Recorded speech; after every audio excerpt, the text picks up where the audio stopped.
comento que esta sesión está siendo grabada, entonces se va a grabar.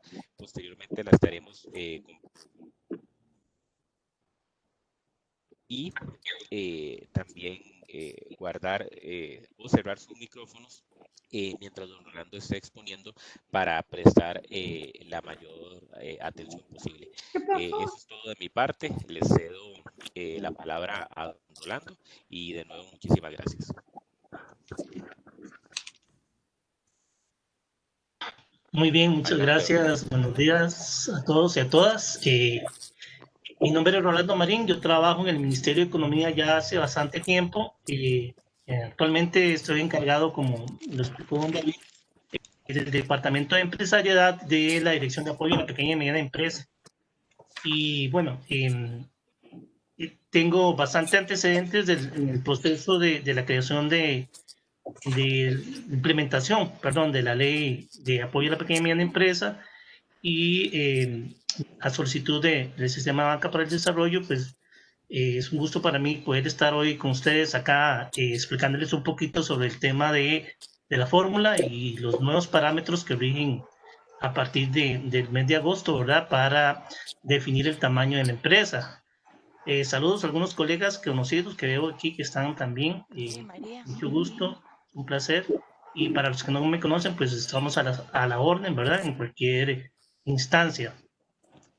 Voy a compartir una presentación que desarrollé con el fin de ir explicándoles paso a paso en qué consiste estas variaciones, ¿verdad? Me indican si ya la están mirando, por favor, don David, tal vez. Sí, don Rolando, sí, ya sé. Nada más, favor, poner la presentación. Perfecto. Tal vez para efectos de ancho banda voy a quitar el video para evitar que no se nos corte mucho. Bueno, tal vez a manera de antecedentes, darles una pequeña explicación de cómo se genera el tema de la fórmula para el cálculo del tamaño de las empresas según lo establecido en la ley 8262. El artículo 3º de la ley 8262 nos define qué se debe entender por una pyme, ¿verdad? Como lo pueden ver ustedes ahí, el cual establece que es una unidad productiva de carácter permanente de recursos humanos. Inicialmente también hablaba de recursos materiales, pero después de que se hizo esta reforma solo se dejó, bueno, que disponga de recursos humanos, o sea, tenga empleados, los maneje y opere bajo figuras de persona jurídica, ¿verdad? En actividades industriales, comerciales, de servicio o agropecuarias que desarrollan actividades de agricultura orgánica. Esta última actividad económica fue una... Escucho mucho ruido, tal vez si alguien es tan amable de apagar el micrófono. Este último sector de la agricultura... Ya lo silencié, Rolando, ya lo silencié. Se agrega en una de las reformas que se hacen el 7 de la ley 8591, me parece que es la ley de agricultura orgánica. Es importante, bueno, que en la ley se establece los sectores de comercio, industria y servicios, pero sí es importante que consideren que el texto que se discutió en el 2002 inicialmente era impulsado por la Cámara de Industrias y entonces la redacción era más dirigido hacia el sector manufacturero, ¿verdad? En esas negociaciones que se hacen a nivel de Asamblea Legislativa, lo que se hizo fue meter en el artículo 3º, bueno, los tres sectores, ¿verdad? Porque tanto el sector comercio como el sector servicios pues reclamaban en ese momento que no existía ninguna ley que fomentara o que los apoyara para efectos de crecimiento. Entonces, si vemos un poco la redacción de la ley como tal, está muy enfocada al sector productivo. Lo que se hace, bueno, es que englobamos el concepto productivo también en estos otros dos sectores. Y bueno, y el tema de la agricultura orgánica, que nosotros a veces intentamos que fue un gol que nos metieron por ahí, ¿verdad? Porque no es lógico, digamos, si se quisiera haber ampliado el concepto de pyme, hubiese sido mejor que se hubiese hecho a todo el tema de la agricultura. Y en esos momentos hay algún vacío en alguna forma porque eh, por ley no existe en las pymes agrícolas, se ha creado un reglamento que habla de las PIMPAs, ¿verdad? Eso sí existe, pero realmente el concepto pyme solo existe una legislación y es la 8262. Igualmente, dentro de la ley se establecen algunos requisitos que nosotros interpretamos de formalidad, porque la ley en eso no es explícita, solamente dice y deben cumplir 2 de 3 requisitos que ustedes ya deben de conocer, ¿verdad? El tema de pago de cargas sociales, o sea, nosotros interpretamos que es, bueno, estar inscrito ante la Caja Costarricense de Seguro Social, el cumplimiento de obligaciones tributarias, que se entiende muy claramente estar inscrito ante la tributación directa, ¿verdad? A sabiendas de que hay otros temas de obligaciones tributarias como las municipales, pero para este efecto solo se considera las tributarias de Hacienda. Y el cumplimiento de obligaciones laborales, que también es muy amplio, que nosotros para todos los efectos interpretamos que era, bueno, cumplir con el pago de la póliza de riesgos de trabajo, que también es una obligación, ¿verdad? Está por ley, pero también entendemos muy claro que las obligaciones laborales, pues es muy amplio y para efectos del registro PYME, pues necesitamos algo que fuera más ágil de verificación y definimos que fuera ese riesgo del para establecer el tamaño entonces de una empresa, la ley establece considerar al menos 3 variables, o sea, había que considerar ventas, el valor de activos y el número de empleados. Eso obviamente es importante porque son variables macroeconómicas, digamos que tienen impacto en la economía, pero para efectos de medirlo se nos complicaba porque obviamente si íbamos a trabajar rangos de micro, pequeña y mediana, teníamos que entonces crear eh, eh, rangos de ventas, rangos de activos, rango de número de empleados y eso podría provocar que cuando estemos analizando esos datos, alguna empresa por ventas estaba como micro, pero tal vez por empleados y activos, pues se podría salir del rango y estaba como pequeño. Y ahí se nos complicaba la cosa porque a la hora de tomar la decisión, ¿cómo la calificábamos? Bueno, entonces, en ese momento, la discusión que se dio, bueno, siempre hemos trabajado con la red de apoyo, estaba representado tanto por la parte académica, que en ese momento fue muy fuerte, digámoslo así, colegas de la Universidad de Costa Rica, el Tecnológico, trabajamos muy fuerte en esa época, y compañeros también de la Cámara de Industrias, y lo que se dio fue crear un algoritmo, que es lo que ustedes conocen, que algunos lo ven complicado, pero realmente el algoritmo lo que hace es prorratear el concepto, digamos, de la variable empleados también el valor de ventas y el valor de activos. Allí nos colaboró en ese momento el Instituto de Investigaciones Económicas de la UCR, ¿verdad?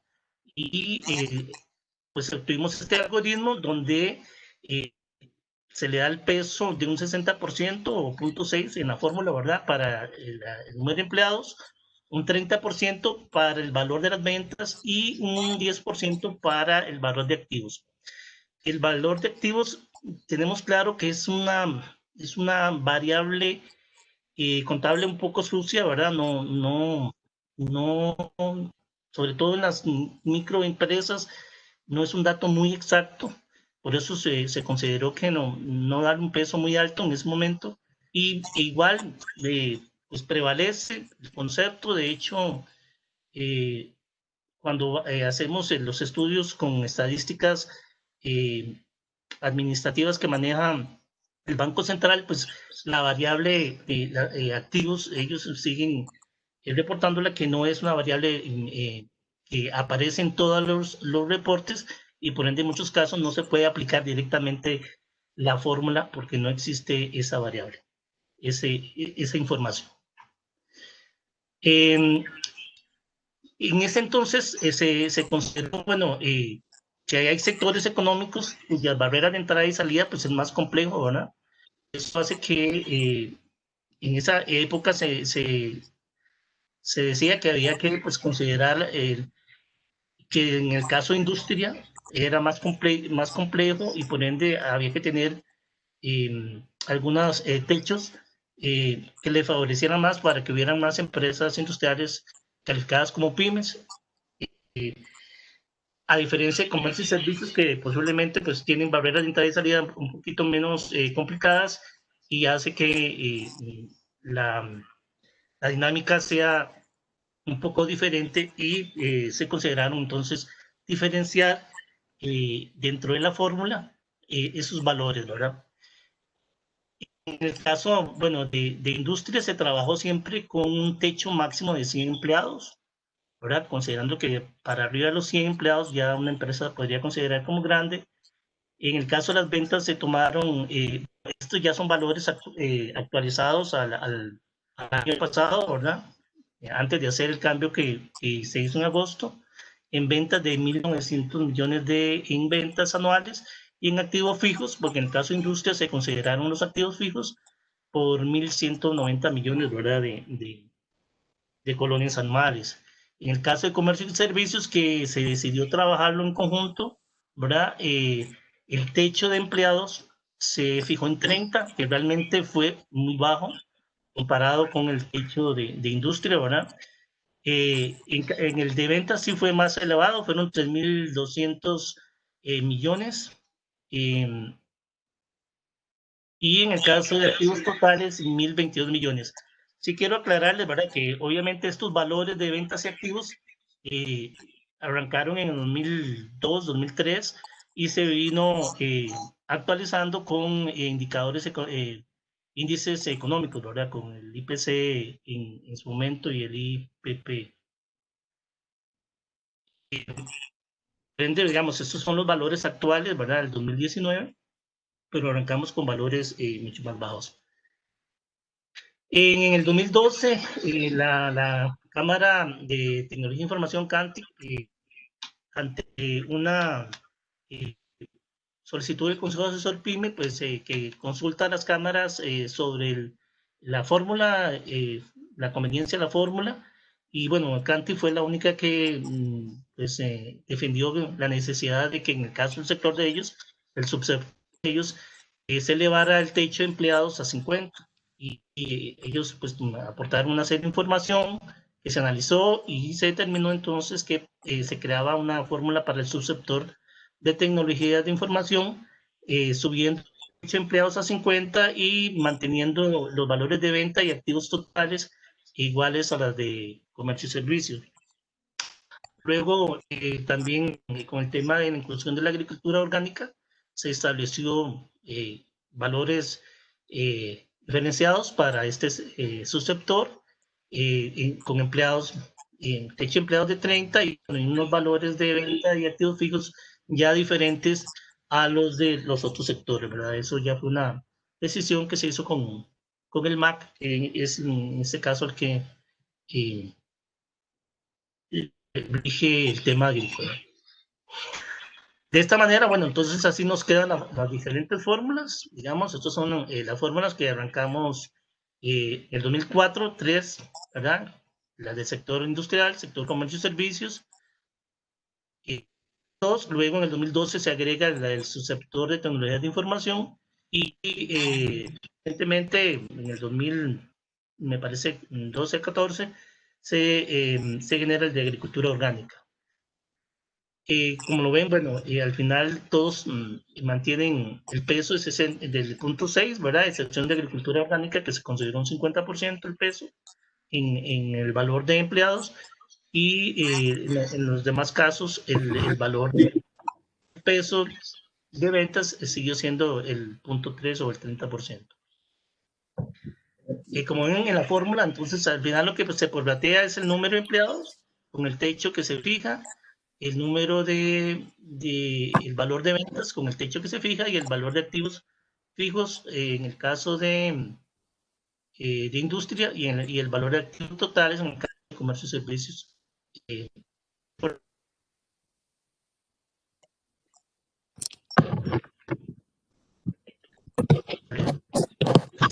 Está actualizando.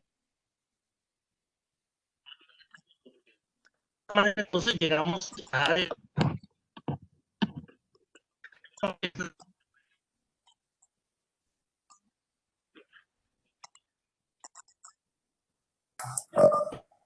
el rango de que tiene. Si ustedes analizan, es un rango con el que se define la caja de las empresas, en caso de que esto se considere un empleado, ¿verdad? Esto como ya variable para considerar en las otras. Entonces tenemos que si la empresa es micro, entre 65 y entre 35 y 100 es una empresa grande. Mediana. Bueno, a raíz de de algunas situaciones o manifestaciones que hemos tenido en cuanto a la fórmula, y al inicio de este año, a mediados, a partir de marzo, nos dimos a la tarea de hacer un análisis de sensibilidad a la fórmula, ¿verdad? Sobre todo porque tenemos ahora la oportunidad de accesar a información de más empresas del Banco Central que nos facilita la información, y entonces queremos hacer un análisis de sensibilidad para actualizar y entender, bueno, la situación que se puede dar, que la forma en que se encuentra definidos los parámetros podría hacer que muchas empresas quedaran fuera de la definición de PYME. Si nosotros desagregamos la fórmula, podríamos identificar tres formas en que podríamos hacer ese análisis de sensibilidad de la fórmula. Uno sería, digamos, moviendo las ponderaciones, ¿verdad? Que en vez de 60, 30, 10 fuera 50, 40, 10. De hecho, hicimos ese ejercicio varias veces para ver, digamos, los cambios del valor de P y si había mucha o poca migración de las empresas de un tamaño a otro, variando las ponderaciones. También hicimos el análisis considerando la variación en los topes, ¿verdad? Los topes sobre todo de empleo fue el que nos concentramos.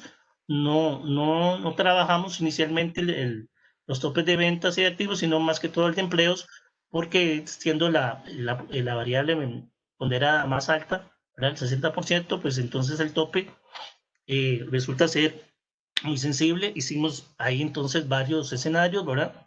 Para ver entonces esa variación, y también hicimos un análisis midiendo los valores de P, o sea, que sea microempresa hasta 10, lo moviéramos a 15 y así hiciéramos los ajustes para ver, digamos, dónde había una mayor sensibilidad en este análisis, ¿verdad? Contamos con una información del Banco Central de 50.900 empresas que tenían las tres variables, información de las tres variables, empleo, ventas y activos, que es información al 2018, y eso pues nos permitió hacer valores, ventas promedios para jugar con ese de los techos, ¿verdad? En el caso de ventas y activos, que luego también hicimos esa sensibilización para ver cómo se movían los tamaños de las empresas. Dentro de los resultados que tuvimos, bueno, en esta muestra es que el sector de servicios es el sector, digamos, más fuerte en estos momentos. Probablemente, si lo extendemos resto del parque empresarial, el resultado anda muy parecido. El 63% de las empresas muestreadas están en el sector servicio, y un 28% en el sector comercio, y anda por un 6%, ¿verdad? En el caso de las TICs también, bueno, los trajimos, y pues es bajo, muy poco representativo, un 1.7%. Esto nos llama la atención, obviamente, porque la condición actual del parque empresarial pues nos dice otra cosa, ¿verdad? En el 2002 o el 2003 la idea era hacer una diferencia muy sustantiva entre los sectores comerciales para tratar de favorecer a sectores que tenían mayor impacto en la economía por el valor agregado que significa o por la generación de empleo. Pues posiblemente ya hoy en 2020 ya ese criterio no es tan cierto, y lo vemos entonces con unas estadísticas que nos arroja el parque empresarial. Del análisis de las tres variables que les presenté anteriormente, pues efectivamente el número de empleados es la variable más sensible que hace que las empresas puedan migrar en mayor volumen de un tamaño a otro, ¿verdad? Por ende, nos concentramos entonces en el análisis de esa variable y descartamos, digamos, el trabajar con las ponderaciones o el trabajar con los rangos de P, dejarlos como están, y entonces nos concentramos en la variable de techos, en este caso de empleo, ¿verdad? Que es la más sensible. Del análisis de impacto vimos algunos datos de sensibilidad, en donde las que más migraban, digamos, subiendo los techos, bueno, los subimos a 50, 75, a 100, y pudimos ver que las que donde había una mayor migración de tamaño, de medianas a pequeñas, eran justamente las empresas medianas, ¿verdad?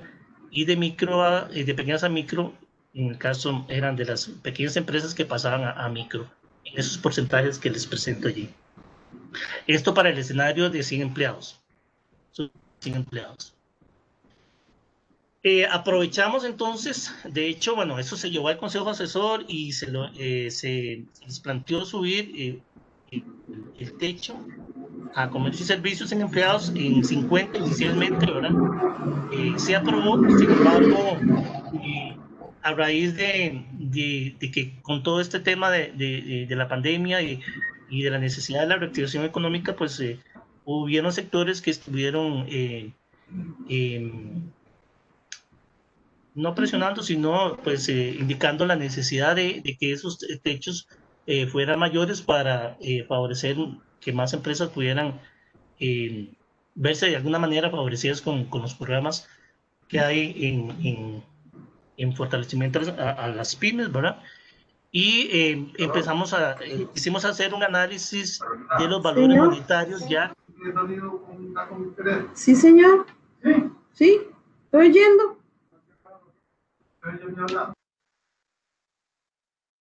Muchas gracias. Hicimos entonces, aprovechamos que teníamos información de empresas al 2018 sobre ventas y activos, y hicimos entonces una actualización de los valores monetarios de la fórmula de ventas y activos que veníamos desde hace más de 15 años actualizándolo con indicadores índices económicos, y pues pensamos que al tener en esta oportunidad de información real, pues utilizar entonces esos valores y actualizarlos también. Entonces aprovechamos para hacer otro cambio, y sacamos las fórmulas que ya ustedes conocen, que están ahora rigiendo, con actualización de valores monetarios y con el aumento del techo de número de empleados a 100 para los tres sectores. Para ello, bueno, lo que teníamos información era de empresas con SIO a 4 dígitos, teníamos el promedio de ventas, activos netos y activos fijos. No era que no teníamos por cada empresa, sino que por SUB y por rango teníamos entonces los valores de promedio de ventas y activos netos. Bueno, pues la información la tuvimos de rango de 0 a 5 empleados, de 5 a 15 empleados, de 15 a 30 empleados, así sucesivamente hasta empresas con más de 150 empleados. Nos concentramos, como lo indico ahí en rojo, en el rango de 50 a 100 empleados para hacer el análisis del promedio de ventas y de activos fijos de acuerdo al SIU. Ustedes saben, bueno, el SIU es una clasificación internacional uniforme de todas las actividades económicas. Se utiliza por casi todas las instituciones. El INEC pues, lo utiliza. Hay una versión más armonizada hacia el país. El Banco Central lo utiliza. Hacienda también lo utiliza, aunque utiliza una versión más vieja, la revisión 3. Y bueno, lo que hacemos nosotros es que en función de este SIU, agrupamos cuáles actividades económicas son de industria, cuáles actividades económicas son de comercio y cuáles actividades económicas son de servicios. Y normalmente siempre lo hacemos así para efectos de generar estadísticas. Y para cada sector económico, entonces, escogimos los SIU con mayor representatividad de número de empresas. Decidimos hacerlo un poco más desagregado, ¿verdad? Para analizar los valores, digamos, de ventas y activos, donde había un mayor número de empresas.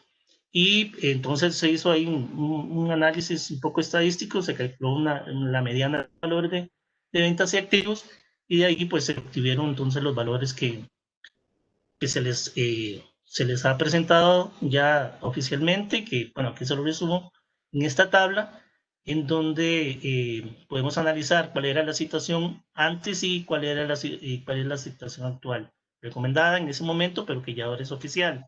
Es importante que ante la decisión de subir el techo de empleados, en el caso del sector comercio y servicios a 100, pues, y estando el subsector de tecnologías de información en 50, pues consideramos que no era necesario mantener una fórmula diferenciada para ese subsector, dado que ese subsector pues está dentro del sector de servicios, y entonces eliminamos tener una fórmula solo para el sector de TICs, y elevamos entonces los techos a 100 en el caso de comercio y servicios, entendiendo que también, bueno, en servicios pues están todas las actividades turísticas, ¿verdad? Que también ahí se ha dado alguna situación, justamente al tener un techo tan bajo de 30 empleados, pues muchas se salían del rango de pymes.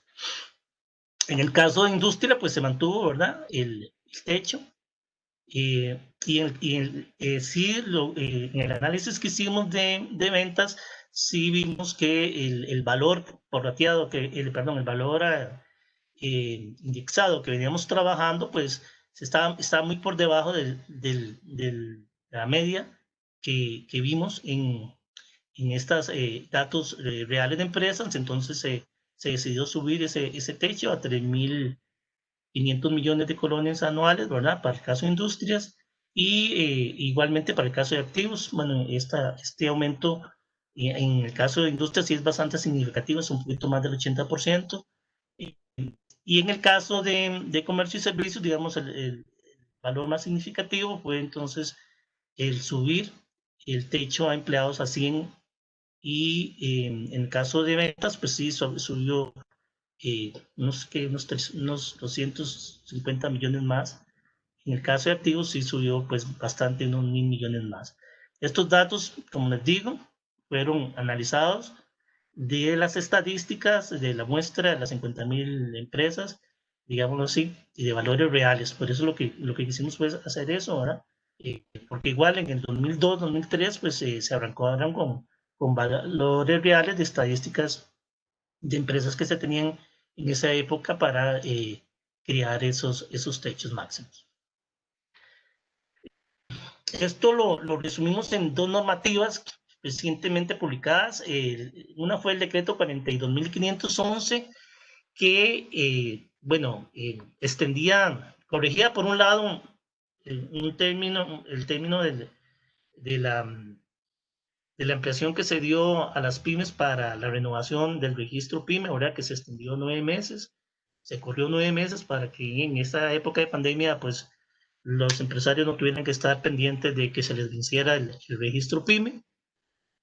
Pero también se aprovechó aquí para reformar el reglamento de la ley 8262 y permitir que el Ministerio de Economía, en el caso nuestro de la DGPYME, pudiéramos hacer la variación de las variables económicas de la ley vía resolución, sin tener que estar, digamos, haciéndolo, reformando el reglamento. Ahora que, como ustedes saben, pues en este momento es inclusive una veda normativa, ¿verdad? Que para hacer un nuevo reglamento justificar muy bien el costo-beneficio y entender que no vamos a generar un trámite más, entonces hacer las reformas del reglamento se vuelven complicadas. Entonces logramos que a través de este decreto se permita que las variaciones que se necesiten hacer en el futuro a estos indicadores se puedan hacer vía una resolución. Y bueno, la resolución que resume lo que ya les expuse es la 114 de 2020, que se publicó en la Gaceta número 200 del 12 de agosto de 2020, donde ya queda oficializado los nuevos parámetros para la medición del tamaño de las empresas. Eso era lo que quería compartirles, y bueno, abro el espacio para que si quieren alguna pregunta o una ampliación, con mucho gusto estoy para responderles. Gracias, don Rolando. Bueno, abrimos el espacio para sus consultas. Veo que Luis Demetrio del BCR alzó la mano. Adelante, Luis. Gracias, saludos a todos. Don Rolando, ¿cómo le va? Muy bien, Demetrio, gusto en oírle. Igual, una consulta nada más.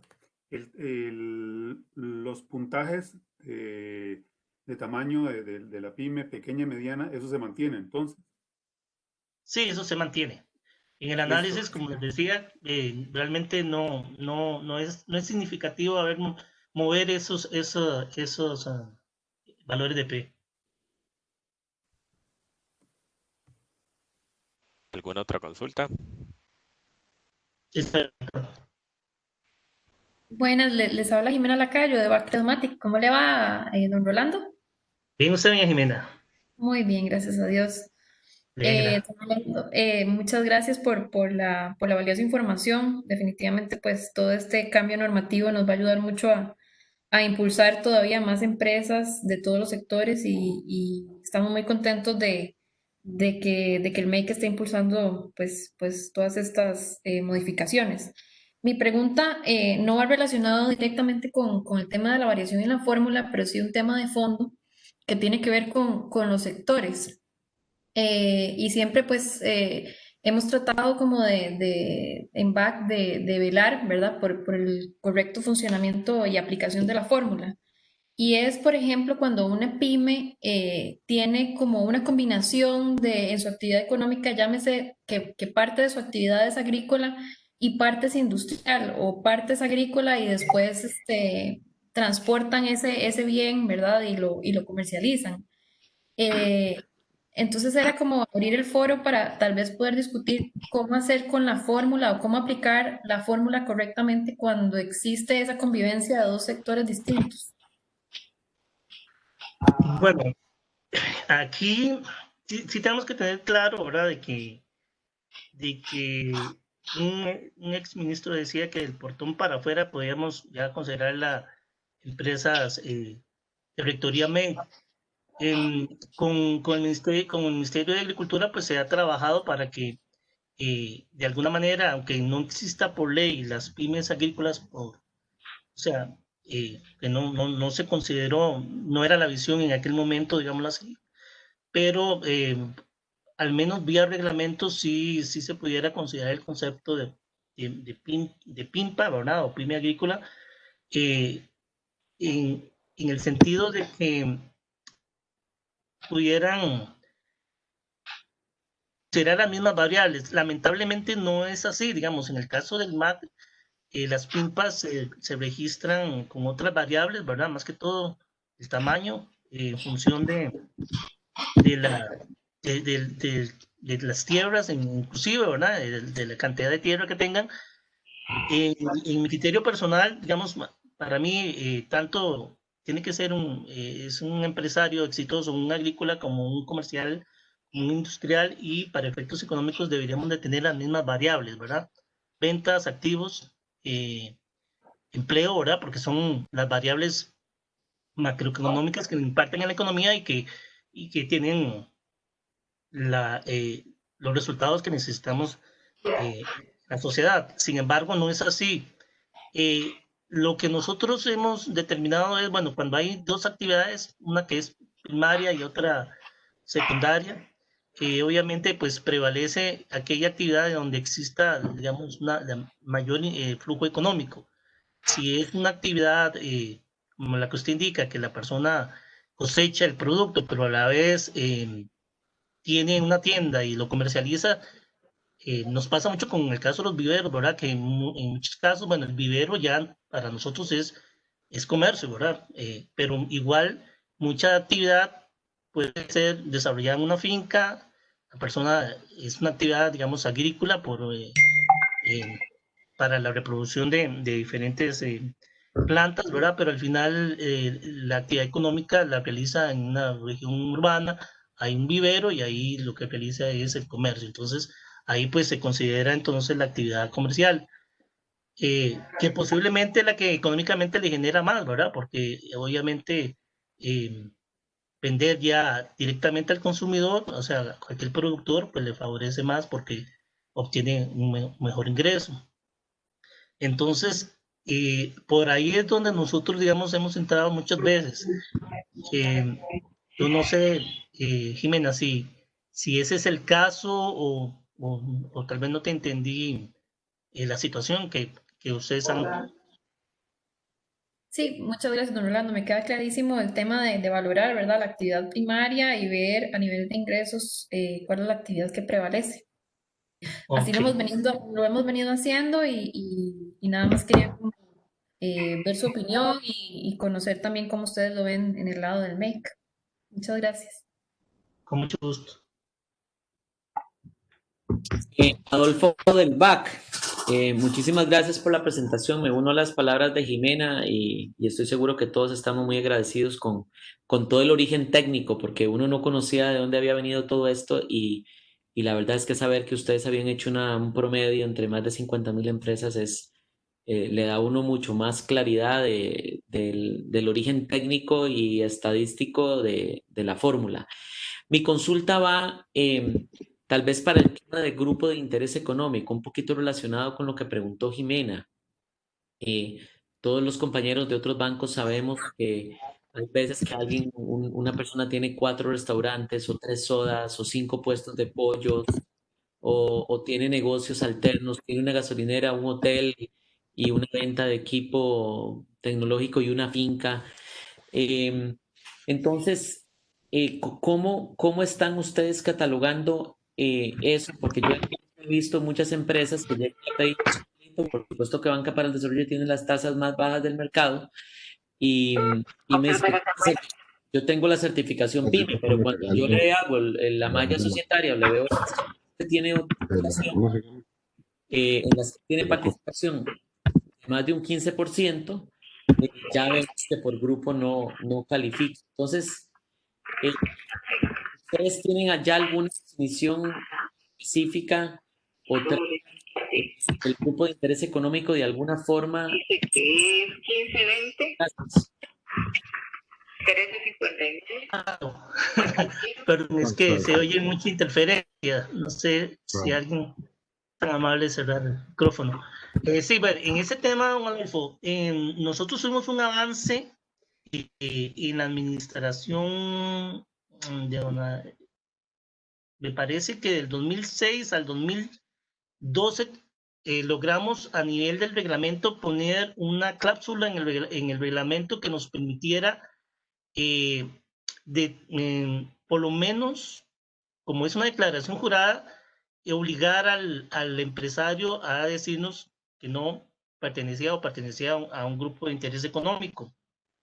Que ya eso pues nos deja, digamos, la oportunidad de que podamos actuar posteriormente si, digamos, la persona mintió, bueno, y nosotros determinamos que estamos frente a un grupo de interés económico, entonces poder actuar. Obviamente la actuación es eliminándole la condición pyme a la empresa.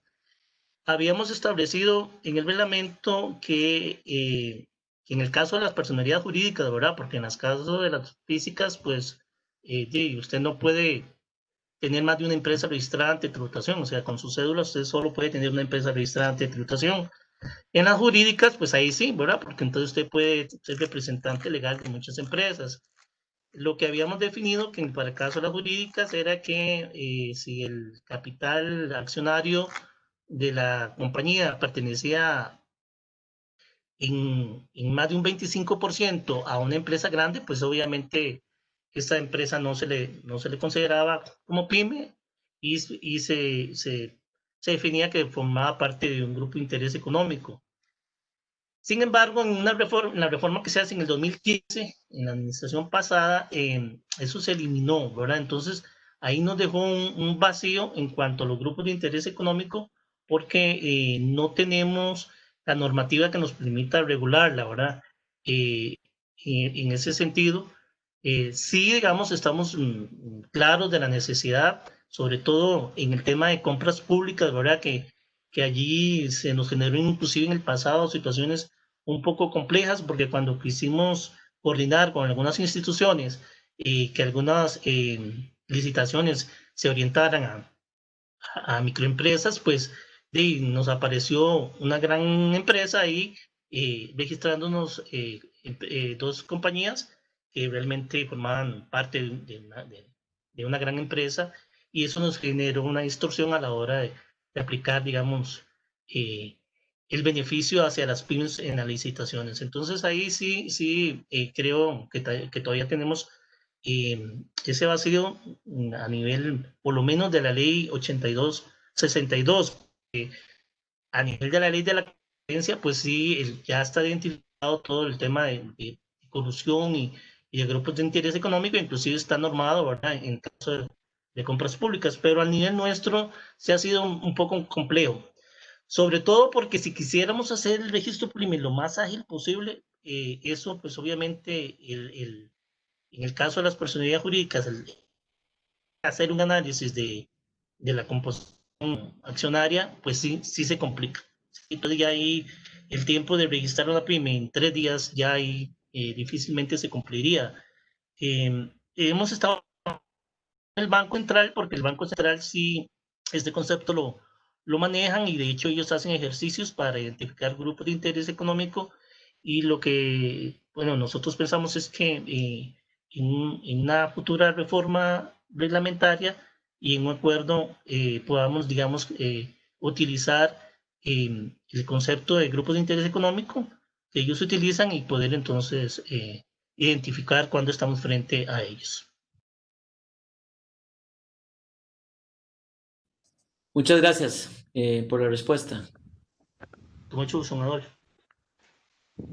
¿Alguna otra consulta? Nora, adelante, Nora. Gracias. Yo tengo una duda. Yo soy Nora López y trabajo en el Banco Popular. Nosotros hemos tenido, digamos, a veces dificultades para darle, digamos, a una SAD un crédito y darle el aval, porque la SAD presenta insuficiencia de garantía. De acuerdo a la ley de la ley 8262, dicen de que en uno de sus artículos indica que para que un cliente pueda cesar tiene que cumplir los requisitos 2 de 3 y presentar la condición PYME. En el caso de las asadas, nosotros hemos tenido problemas de que el MEC les emita la condición PYME. Cuando una asada, perfectamente, ellos tienen personal de mantenimiento, todos los que administran, hacen recaudaciones de dinero, todo ese tipo. Entonces, mi duda es, ¿por qué el MEI no les puede dar la condición PYME a las asadas? Si es una empresa de servicios. Mucho gusto. Bueno, yo sabía que ese tema iba a florecer aquí, porque esto, si bien la ley PYME, cuando se discutió en asamblea, pues bueno, yo no conozco mucho el tema legislativo, pero entendí que hubo mucho puje, ¿verdad? En su momento, sobre todo porque cuando se crea el FODEMIPYME, se crea con fondos del Banco Popular, ¿verdad? En ese momento, digamos así, Banco Popular, el modelo de banca de desarrollo que teníamos en el país, porque no teníamos nada que se acercara, digamos, a un concepto de banca de desarrollo. Y obviamente el Banco Popular, pues en ese aspecto, en esa época, era muy reconocido. Allí, cuando se crea el FODEMIPYME, en la ley, se hace una diferencia entre las empresas pymes y las empresas de la economía social. Eso ha hecho que legalmente los abogados interpreten de que las empresas de la economía social no son pymes. Desde el punto de vista de que la ley misma hace la diferenciación, ¿verdad? Porque si no, sencillamente no hace esa diferenciación y al final uno interpretaría que cualquier empresa que opere en cualquier personalidad jurídica, sea fundación, sea asociación, sea cooperativa, sea sociedad anónima, pues debería considerarse como pyme. Sin embargo, cuando se crea el FODEMIPYME y se hace esa diferencia, pues entonces se interpreta de que existen las empresas de la economía social y las pymes. Tradicionalmente el ministerio ha trabajado con las empresas mercantiles y eso es lo que, digamos, hemos tratado de explicar, ¿verdad? Que de hecho el ministerio, yo nací cuando entré a trabajar en el ministerio con la ley, me tocó la cola del modelo de desarrollo de sustitución de importaciones, entonces algo aprendí sobre el tema de los beneficios que se brindaban a nivel centroamericano para las empresas, para instalar empresas industriales en el país, ¿verdad? Luego vino la ley de incentivos industriales para la producción industrial, que me tocó trabajar mucho y iba dirigido obviamente al sector productivo mercantil. Entonces, la interpretación que se hace es que las empresas de la economía social no son pymes. Sin embargo, eso no les niega que ellos puedan accesar a los fondos del FODEMIPYME. Y de hecho, lo que nosotros hicimos en el reglamento fue, digamos, la condición de economía social, pues se la va a dar el Ministerio de Trabajo, ¿verdad? Porque ahí es donde se registran la mayoría de las empresas de la economía social. Y estábamos utilizando prácticamente la misma fórmula para el efecto del tamaño, que eso es una propuesta que me gustaría, tal vez en otro foro, dado que aquí pues hay muchos miembros de Red de Apoyo a PYME, a nosotros siempre nos ha gustado socializar nuestros criterios. Nosotros pensamos que nosotros deberíamos, como MEI, porque tenemos la rectoría, la ley orgánica nos la da, es que se pueda tipificar a las empresas en función del tamaño, del nivel de la actividad económica y del nivel de formalidad, independientemente si al final puede ser beneficiaria de la ley 8262 o puede ser beneficiaria de la ley de asociaciones o de los beneficios que establece, digamos, la ley, las diferentes leyes, digamos, para las cooperativas, etcétera, etcétera. Entonces, en ese sentido, nosotros queremos, de hecho, para evitar justamente el poder decirle a una empresa, ella es pequeña porque de acuerdo a los parámetros económicos de ventas, activos y número de empleados, pues está dentro de ese margen, independientemente si es de la economía social o si es una empresa mercantil, ¿verdad? Entonces, para terminarle de responder, sí, nosotros no le podemos dar la condición de pyme por esa diferenciación que la ley hace, ¿verdad? Que hace que, y nos hace ver que las empresas de la economía social no son pymes. Desde el punto de vista de la ley 8262, son empresas productivas y igual se le puede aplicar los parámetros para medir el tamaño, ¿verdad? Que dice la ley, si está en industria, comercio y servicios.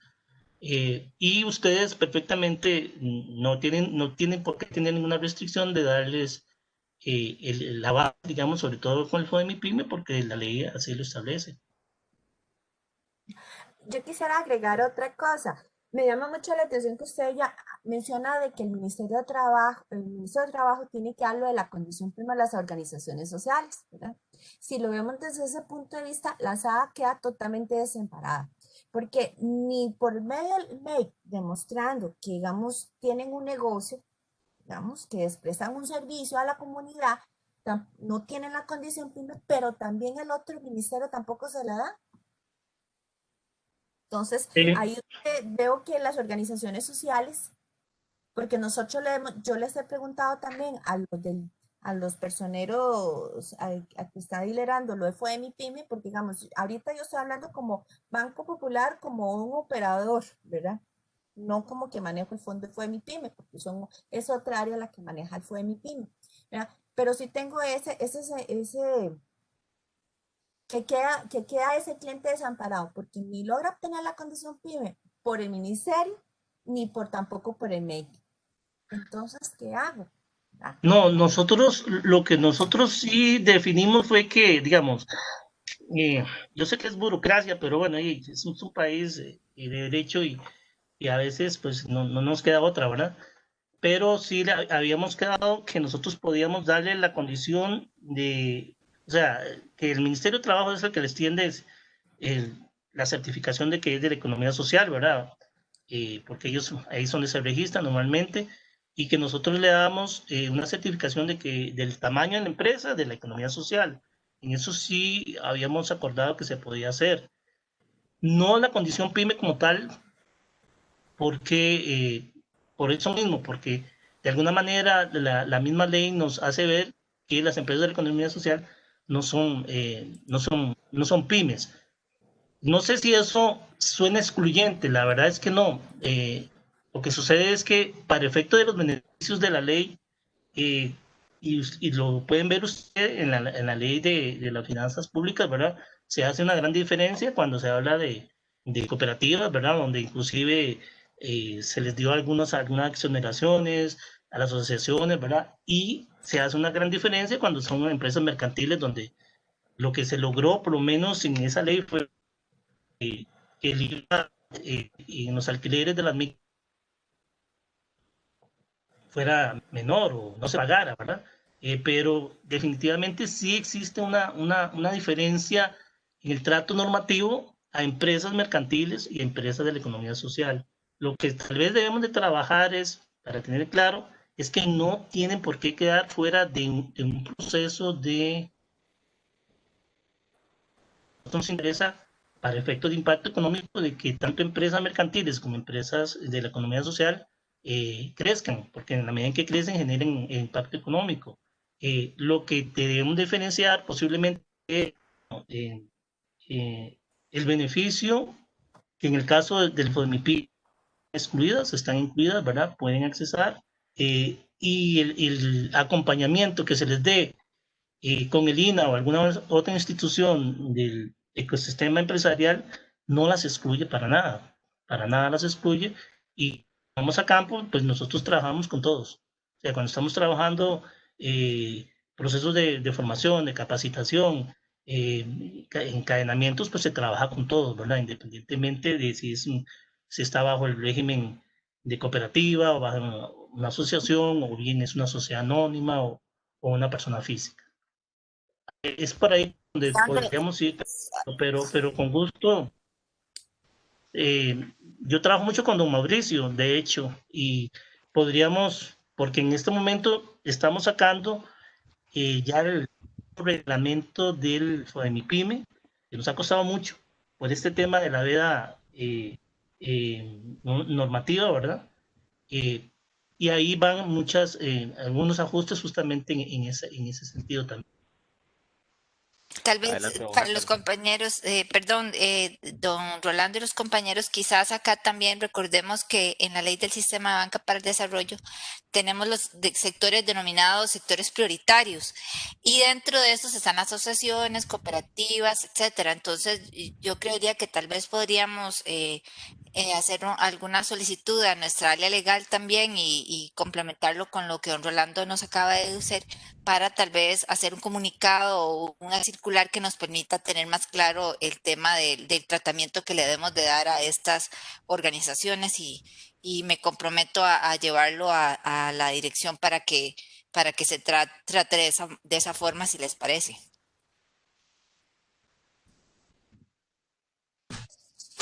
Una pregunta más. Ya sé que ya estamos llegando a tiempo, de back. ¿Cuál es la capacidad de ustedes de generar certificaciones en el MAKE? Yo sé que ahora se ha vuelto, nos pusieron las opciones de hacer programas de cartera y programas de pérdida esperada, tanto en FONADE como en FODEMIPYMES, pero para los que usamos FODEMIPYMES también y ocupamos la certificación para el aval, y ahora que estamos desarrollando unos programas con el fin de ayudar a la reactivación económica y a las empresas más afectadas, pero que van a salir adelante, ¿verdad? Que van a salir adelante. ¿Cuál es la capacidad de ustedes en cuanto a procesar las certificaciones? ¿Tienen un límite diario para poder darle respuesta a los clientes cuando les ofrezcamos el crédito? Gracias. Don Adolfo, con mucho gusto. No, obviamente una vez que la empresa esté ya registrada como pyme, que como también ustedes podrán ver, se hizo una simplificación. En estos momentos las empresas pueden registrarse como pyme solo con la declaración jurada. No estamos pidiendo ya ningún documento. Sí, ya estamos negociando tanto con Hacienda como con la Caja para poder hacer verificación post, ¿verdad? Pero estamos simplificando el proceso de tal manera que una persona se puede calificar rápidamente, no más de 5 días como pymes. De hecho, pusimos también a disposición la web de Make Directo, que hicimos una alianza con el Banco Central, donde aquellas empresas con firma digital igual pueden hacerlo sin aportar, digamos, ninguna información. Obviamente, una vez que están registradas, pues la solicitud de la certificación es más sencillo. Es sencillamente que el empresario envíe un correo al ciec@mail.go.cr y de ahí se le emite una certificación que llamamos electrónica, ¿verdad? Ya también por temas de COVID, pues no nos interesa que llegue la gente a recoger documentos, ¿verdad? Impresos, sino que más bien hagámoslo todo lo más electrónicamente posible. Pero también podríamos visualizar, don Adolfo, hacer algún tipo de información más masiva, digamos, qué sé yo, ustedes nos envían un listín de 20 empresas y que nosotros le podamos mandar certificado firmado por mi persona, doña Gabriela, alguna de las jefaturas, bueno, que esas empresas están registradas como pymes y tienen el tamaño que tienen, el sector que tienen, y podríamos cambiar el concepto de la certificación. Pienso, si queremos avanzar un poquito en este tema para hacerlo cada vez más expedito, ¿verdad? Porque no te puedo decir, digamos, nosotros tenemos en el departamento de registro 4 funcionarios en estos momentos, que son los que están al día trabajando y obviamente pues pueden sacar bastantes al día, ¿verdad? Pero no sabemos si en algún momento puede haber un pico, pero realmente es expedito, yo diría que sí. Muchísimas Don gracias. Rolando, teníamos a don Handel con la mano levantada y después don Salvador. Sí, buenos días, Handel Seas de Banco Improsa. En el entendido que es responsabilidad del operador hacer la debida diligencia para la conformación de los guías de los clientes, mi consulta es si el cliente presenta la certificación PYME del MAKE, paralelo a esta certificación deberíamos de aplicar la declaración jurada. o ya cuando al cliente se le otorgó la certificación PYME está considerado el GUIE? Gracias. No, ya cuando presentó la certificación ya no se debería pedirle nada más, ¿verdad? Sí es importante que consideres que la certificación tiene una duración. En estos momentos por el tema de la pandemia se extendió 9 meses, pero normalmente es un año la duración. Entonces, en ese sentido, eh, sí tener presente eso, que una vez que ellos presenten esa certificación, pues ya ustedes no deberían de pedirle ninguna otra declaración. Ok, y es obligación del operador financiero hacer el GUIE del cliente. ¿Me explicasen el concepto del GUIE? Es decir, ver si el cliente conforma grupo de interés económico con otras empresas. Pues ya eso es política, tendría que ser política de ustedes o si son fondos de banca de desarrollo, porque digamos nosotros no estamos certificando eso, digamos que pertenezca o no a un grupo de interés económico. Entonces, y ahí sí se nos a nosotros, digamos, de ese control, como les decía hace un rato cuando don Adolfo hizo la consulta, ¿verdad? Que es todavía algunos de los vacíos que nos quedan en la regulación, porque el tema del grupo de interés económico, insisto, sí complicaría mucho el registro PYME, si tuviéramos que hacerlo.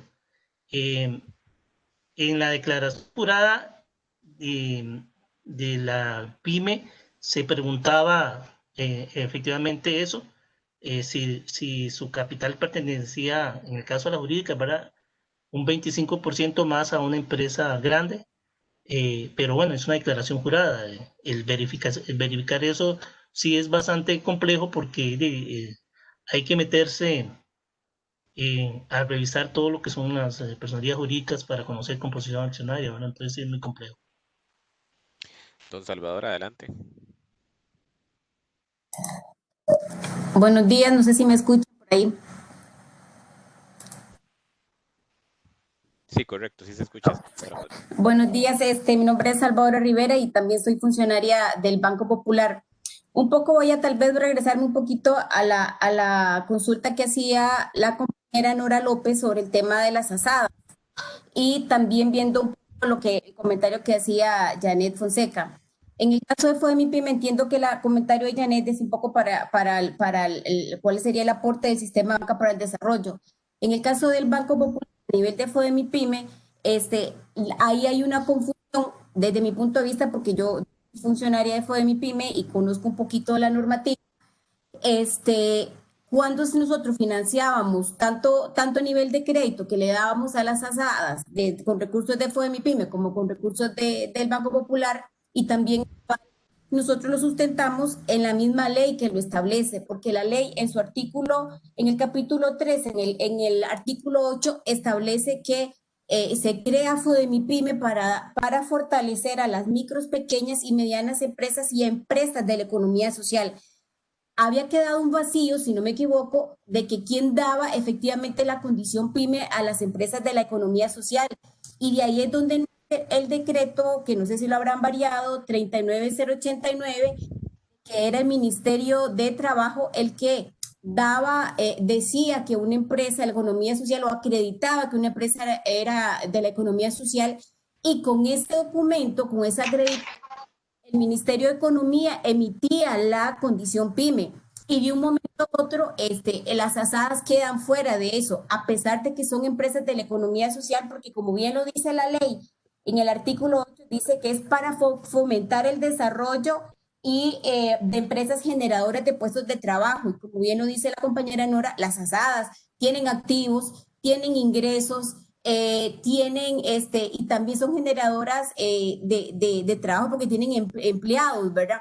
Entonces, de ahí es donde se nace, donde no, a pesar de que FODEMIPYME hizo múltiples de gestiones junto con el Ministerio de Trabajo para ver cuál era en sí, creo que habían dado un criterio legal, creo que ya el Ministerio lo había dado, pero quedó ese vacío porque la ley sí establece que son para micro, pequeñas, medianas empresas y empresas de la economía social.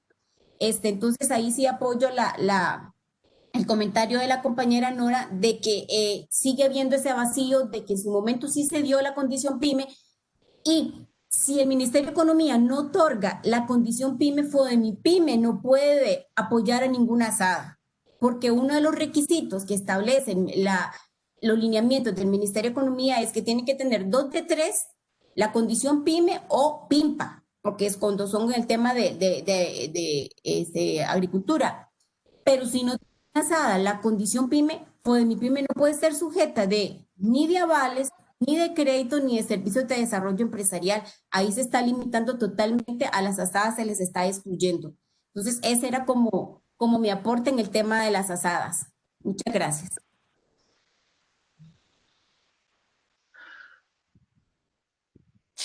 Don Rolando, otra vez Janet, me parece que este tema de las asadas, como les decía anteriormente, lo vamos a retomar, sobre todo algunas de empresas de este tipo, y como nosotros en el sistema de banca tenemos, lo tenemos denominado como sectores prioritarios, podríamos retomarlo y ahí le vamos a hacer alguna consulta que nos colabore más bien para tener claro el panorama y que los operadores puedan tener ya algo establecido para operar con este tipo de entidades.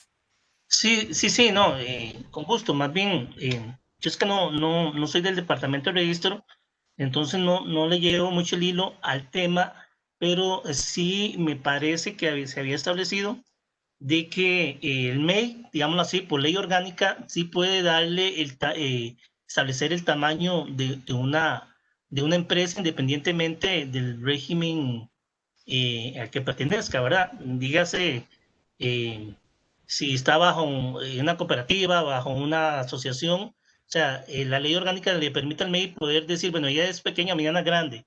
Lo que sí no podemos decirle es que es de la economía social, pero habíamos acordado de que el Ministerio de Trabajo nada más le metía la certificación y entonces nosotros no le dábamos la condición PYME, le certificábamos que era una empresa de la economía social, porque ya se había aportado por parte del Ministerio de Trabajo que así lo era, y que de acuerdo a los parámetros definidos para tamaño de empresas, era una microempresa de economía social, algo así. Se había acordado y me pareció que se estaban emitiendo algunas certificaciones en ese sentido, pero le tomo la palabra a doña Janet para que lo retomamos y tal vez podamos darle de nuevo impulso a este proceso para que podamos resolver, al menos en el caso de Banco Popular con el FODEMIPYME, de que no haya ninguna restricción, porque es clara, la ley les está diciendo que ellos tienen derecho a los fondos del FODEMIPYME en todos su rango, ¿verdad? Tanto en avales, como en crédito, como en transferencias para servicios de desarrollo empresarial. Perfecto. ¿Y ya alguna otra consulta?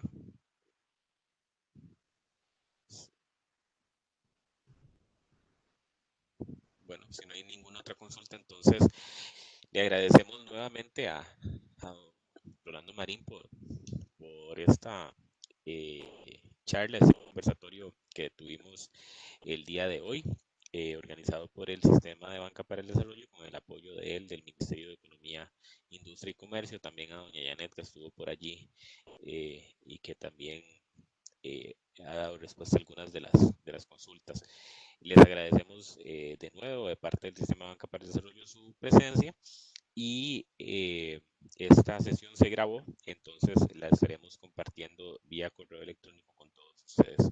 Que pasen un muy feliz día y muchísimas gracias y esperen más actividades como esta en el corto plazo, que vamos a estar haciendo ese tipo de webinars. Entonces, muchísimas gracias y que tengan un buen día. Muchas gracias por la invitación. Hasta luego. Muchas gracias, hasta luego. Amables. Gracias. Muchas gracias. Gracias.